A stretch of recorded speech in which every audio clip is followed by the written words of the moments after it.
वक्फ संशोधन कानून बनने के बाद से एक सबसे बड़ा सवाल जो लगातार उठा हुआ है वो ये कि आखिर एनडीए में सहयोगी दल जो हैं, जैसे कि टीडीपी है, जेडीयू है, आरएलडी है, एलजेपीआर है, इन्होंने आखिर वक्फ संशोधन बिल का समर्थन क्यों किया? क्योंकि इन्हीं के समर्थन की वजह से ये बिल पारित हो सका और इसके बाद अब ये कानून बन चुका है और अब लागू भी हो चुका है। तो सबसे बड़ा सवाल जो लगातार उठ रहा है वो ये कि ये जो दल हैं ये सभी के सभी खुद को मुस्लिमों का हितैषी बताते हैं। ये दल मुस्लिमों के वोटर्स के आधार पर ही कहीं ना कहीं अपना दबदबा कायम रखते हैं और आखिर जब मुस्लिमों के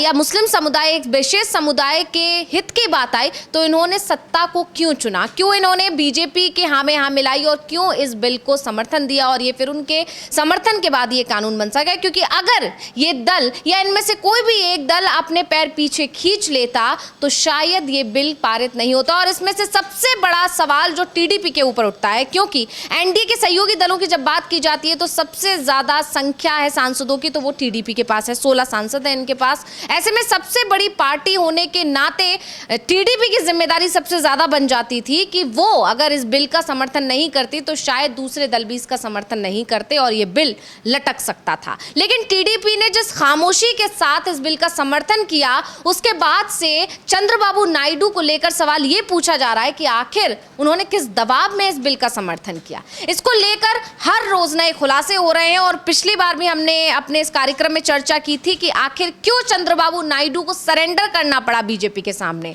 क्या थी वो वजह। तो उस खुलासे को लेकर अब और नई जानकारियां सामने आई हैं कि कैसे ईडी सीबीआई के डर ने चंद्रबाबू को मजबूर किया बीजेपी के समर्थन करने के लिए, वक्फ बिल का समर्थन करने के लिए, किस आधार पर चंद्रबाबू नायडू को मना पाई बीजेपी और कैसे ईडी सीबीआई के निशाने पर है चंद्रबाबू नायडू। इसीलिए टीडीपी के लिए यह बहुत जरूरी हो गया था कि अगर वो बिल का समर्थन नहीं करते तो शायद ईडी सीबीआई उनके घर पहुंच चुकी होती और अभी तक शायद गिरफ्तारी की तलवार भी उनके ऊपर लटक रही होती। तो उसमें और क्या जानकारियां हैं इसके लिए अविनाश जी आपके पास आना चाहूंगी। हमने पहले भी इस पर चर्चा की थी, कई बड़ी जानकारियां आपने दी थी, करीब कई लाखों करोड़ों का कह सकते हैं कि वहां पर घोटाले की खबर आ रही थी जिसके चलते चंद्रबाबू नायडू दबाव में है। और क्या कुछ अपडेट है और क्या नई जानकारियां आ रही हैं सामने? हाँ, जो पिछली बार जो चर्चा की थी 5 लाख करोड़ रुपए के करीब का ये घोटाला बताया गया है और जो पूरा घोटाला जो हुआ है वो नई राजधानी निर्माण, जो अमरावती को नई राजधानी बनाया जा रहा है उसको लेकर है। क्योंकि चंद्रबाबू नायडू 2014 में जब राज्य का विभाजन हुआ और पहली बार राज्य में सरकार बनी तो पहले सीएम चंद्रबाबू नायडू ही बने थे और चंद्रबाबू नायडू के अगुवाई में ही नई राजधानी का एक तरीके से डेवलपमेंट का कार्यक्रम शुरू किया गया। और दूसरी बात ये है कि जब नया राज्य बनाया गया तो केंद्र सरकार की तरफ से एक कमेटी बनाई गई थी शिवराम कृष्णन की नेतृत्व में कि नई राजधानी किस जगह बनाई जाए। लेकिन चंद्रबाबू नायडू ने केंद्र सरकार की जो कमेटी थी उसकी रिपोर्ट को पूरी तरीके से खारिज कर दिया और अपने विधायक के नेतृत्व में एक नई कमेटी बनाई।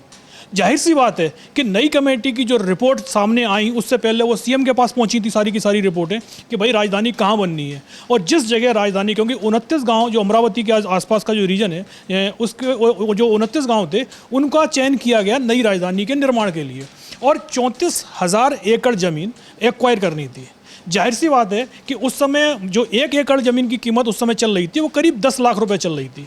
अगर क्योंकि जबकि सरकारी कीमत तो 2-2.5 लाख रुपए ही थी, अगर भूमि अधिग्रहण कानून के हिसाब से ज़मीन का अधिग्रहण किया जाता तो 10 लाख रुपए सरकार का जो मार्केट रेट चल रही थी उसके आधार पर उस ज़मीन की कीमत किसानों को देती। यानी लगभग 3,500 करोड़ के करीब किसानों को बस खाली रकम चुकानी थी और पूरी ज़मीन सरकार को मिल जानी थी। लेकिन चंद्रबाबू नायडू ने वो काम नहीं किया। ये कहा जा रहा है कि सबसे पहले तो जो टीडीपी के विधायक थे, उनके करीबी थे, टीडीपी के नेता थे और चंद्रबाबू नायडू के परिवार के जो लोग थे उन लोगों ने उन 29 गांव की ज़मीनों को खरीदा। किसानों से बाकायदा एग्रीमेंट करवाए गए कि भाई ये ज़मीन अब हम आपके सुपुर्द कर रहे हैं ताकि जो मुआवजा मिले उसका बड़ा हिस्सा टीडीपी के नेताओं को और बाकी के जो चंद्रबाबू नायडू के परिवार से जुड़े लोग हैं उनके हाथ में आ जाए। बाद में चंद्रबाबू नायडू एक नई स्कीम लेके आए और उन्होंने कहा कि जो किसानों को हम जो कैश ट्रांसफ़र नहीं करेंगे, उनकी ज़मीन का जो मुआवजा है जो 10 लाख रुपए है वो हम नहीं देंगे। जबकि ये कहा जा रहा है कि उस समय अगर 20 लाख रुपए किसानों को दिए गए होते यानी मार्केट कीमत से डबल तो किसान हंस के अपनी ज़मीन दे देते, क्योंकि ये कीमत तो यदि बाजार में भी किसी को देते बिल्डर को तो 10 लाख रुपए ही दे रहा था, सरकार 20 लाख देती तो ये कीमत पड़ती सिर्फ 7,000 करोड़। लेकिन आज उस ज़मीन की कीमत जिसको जो 7,000 करोड़ है, उस ज़मीन की कीमत कई गुना बढ़ गई है। यानी कि मतलब ये कहा जा रहा है कि जो ज़मीन किसानों को ज़मीन के बदले में चंद्रबाबू नायडू की तरफ से दी गई, उस ज़मीन की कीमत आज 5 लाख करोड़ रुपए हो गई है। यानी जिस ज़मीन को सरकार 7,000 करोड़ रुपए में ले सकती थी, उस ज़मीन को आज अगर वो लेगी तो 5 लाख करोड़ रुपए, एक तरीके से 4,93,000 करोड़ रुपए का नुकसान सीधा सीधा सरकार को हो चुका है। तो यहाँ पर जो आपसे जो जानकारी मिली है अविनाश जी, इसको लेकर ये कहा जा सकता है कि कहीं ना कहीं बीजेपी के पास ये सारे सबूत हैं, ईडी सीबीआई के हाथ में ये पूरी जानकारी है, लेकिन बीजेपी और टीडीपी के बीच में यानी चंद्रबाबू नायडू और बीजेपी आलाकमान के बीच में एक डील हुई है और उस डील का जो सबसे बड़ी चीज जो रखी गई वो यही कि वक्फ संशोधन बिल का समर्थन अगर चंद्रबाबू नायडू करेंगे तभी ईडी सीबीआई को उनसे दूर रखा जाएगा, नहीं तो अगर उन्होंने बिल का समर्थन नहीं किया तो फिर ईडी सीबीआई को एक्टिव कर दिया जाएगा। क्योंकि गौर करने वाली बात यह है कि जब लोकसभा में टीडीपी के सांसद इस बिल के बारे में अपना जवाब दे रहे थे, अपना समर्थन दे रहे थे, अपना वोट दे रहे थे, उस दौरान उन्होंने इस बात पर जोर भी दिया था अपने बयान में कि सबसे पहली पार्टी टीडीपी ही थी जिसने जेपीसी के पास भेजने की सिफारिश की थी। तो ऐसे में जब उन्होंने ये बात की और अब जो जानकारी निकल कर आ रही है कि आखिर चंद्रबाबू नायडू ने चुप्पी क्यों साधे रखी थी, एक बड़ा सवाल लगातार उठ रहा था और इसको लेकर जो ये बड़ी जानकारी निकल कर आई है, बहुत बड़ा खुलासा हुआ है। इसके बाद से कहीं ना कहीं विपक्ष भी अब एक्टिव नजर आ रहा है और विपक्ष भी इस मुद्दे पर घेरता दिखाई दे रहा है। हाँ बिल्कुल, विपक्ष की तरफ से तो लगातार सवाल हो रहे हैं कि भाई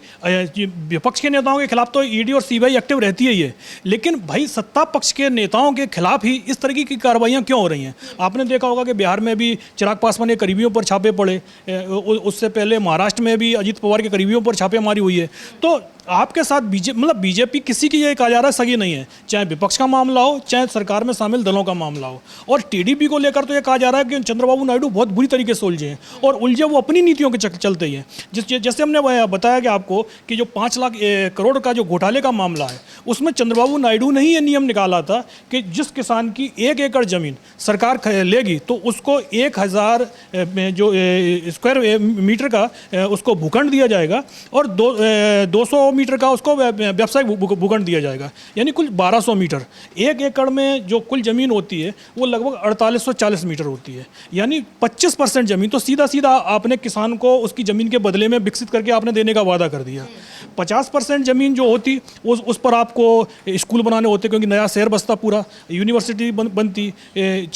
आपको हॉस्पिटल्स खोलने पड़ते, पार्क बनाने होते, सड़क दुनिया भर के निर्माण होते, तो 50% ज़मीन निकल जाती है आपकी उन सब कामों में। 25% ज़मीन जो होती है उसमें विधानसभा, सचिवालय, बाकी के जो हाईकोर्ट वगैरह जो जिन निर्माण होना था वो सारी चीज़ें बनती, यानी 25% ज़मीन 5 लाख करोड़ की हो रही है। और आप सिर्फ 7,000 करोड़ रुपए अगर उसका पेमेंट कर देते तो वो पूरी की पूरी ज़मीन सरकार की हो जाती। लेकिन सरकार ने 7,000 करोड़ रुपए पेमेंट नहीं किया, बल्कि 5 लाख करोड़ रुपए की ज़मीन एक तरीके से टीडीपी के नेताओं और अपने जो सगे संबंधी हैं उनके लिए छोड़ दी। तो जाहिर सी बात है जो घोटाला हुआ है कि आप अब 10 साल बाद तो जो ज़मीन 2 लाख की थी आज की तारीख में 15 करोड़ की हो गई है। और ये तो सभी को पता है कि नई राजधानी का निर्माण होगा तो ज़मीन की कीमत बढ़ेगी। और ये सरकार के ऊपर था कि भाई उसे राजधानी कहाँ बनानी है। वो खुद ही किसानों से बोलती कि भाई यदि आप ज़मीन नहीं दे रहे हैं तो भाई हम नई राजधानी का निर्माण कहीं और कर लेंगे, क्योंकि 20 लाख रुपए तो भाई दूसरी जगह का भी किसान हमको ज़मीन दे देगा। तो किसान आराम से 20 लाख रुपए उस समय ज़मीन की कीमत दे देते, लेकिन क्योंकि जो फ़ायदा पहुँचाना था अपने लोगों को पहुँचाना था, तो सबसे पहले किसानों से टीडीपी के नेताओं ने एग्रीमेंट किए। उसके बाद नई राजधानी के लिए एक ज़मीन अधिग्रहण का एक नया फार्मूला आया गया कि भाई हम आपको उसके बदले में 25% ज़मीन दे देंगे। तो जाहिर सी बात है किसानों को तो संभवतः वही पैसा मिला होगा जो 7,000 करोड़ रुपए जिस तरीके से उस समय सरकार की तरफ से दिया जाना था, अब वो टीडीपी के नेताओं की तरफ से या नायडू के करीबियों की तरफ से दिया गया हो, कुछ भी हो सकता है। उसका फ़ायदा जो हुआ है वो सीधा सीधा पार्टी को हुआ है और जो नुकसान हुआ है वो आंध्र प्रदेश की सरकार को हुआ है। 4,93,000 करोड़ का तो एक सीधा मोटा जो नुकसान बताया जा रहा है, और ये नुकसान चंद्रबाबू नायडू के दावे में ही बताया जा रहा है, क्योंकि वो खुद ही बोल रहे हैं कि जो 7,000 करोड़ रुपये में जो ज़मीन हम ले सकते थे आज उसकी कीमत 5 लाख करोड़ रुपये हो गई है। तो सीधी सी बात है कि अगर चंद्रबाबू नायडू बिल से पीछे आप कदम खींचते, वक्फ बिल का विरोध करते, जबकि इससे पहले आप उनके तमाम बयान देख लीजिए लीजिए जिस तरीके से मुस्लिम आरक्षण को लेकर वो बीजेपी से टकरा रहे थे, तो और उनका सीधा सीधा ये भी कहना था कि भाई बीजेपी के समर्थन की ज़रूरत नहीं है। टीडीपी के कई नेताओं का कि भाई उनकी पार्टी बहुमत में, समर्थन की ज़रूरत तो दिल्ली में है बीजेपी को। लेकिन जिस तरीके से वक्फ विधेयक को लेकर चंद्रबाबू नायडू दबाव में दिखाई दिए, तो सीधा सीधा उसका रीजन यही है कि अगर वो समर्थन बिल का नहीं करते तो ईडी के छापे इस मामले में लगातार पड़ना शुरू हो चुके होते हैं। जी बिल्कुल, ये लगातार बड़ी जानकारी निकल कर आ रही है और राजनीतिक विश्लेषक हैं राजशेखर राव चिंता, उनके एक रिपोर्ट के बाद इस तरह के बड़े खुलासे हो रहे हैं। इसके बाद अब ये देखना होगा कि विपक्ष इस मुद्दे को कैसे भुनाता है, क्योंकि विपक्ष लगातार यही आरोप लगाता रहा है बीजेपी पर कि जब भी उसका काम नहीं बनता है तो वो अपना काम बनाने के लिए ईडी सीबीआई को आगे कर लेती है, केंद्रीय जांच एजेंसियों को एक्टिव कर देती है और उसी के सहारे से वो विपक्ष को, विरोधियों को और अपने सहयोगियों को डराती है। ऐसे में अब देखना ये होगा कि विपक्ष इस मुद्दे पर और क्या प्रतिक्रिया देता है। इसी के लिए तमाम और अपडेट्स पर हमारी नजरें बनी रहेंगी। और बहुत बहुत धन्यवाद आपका अविनाश जी तमाम जानकारी देने के लिए, और मुझे यानी अंशिता को दीजिए इजाजत। नमस्कार।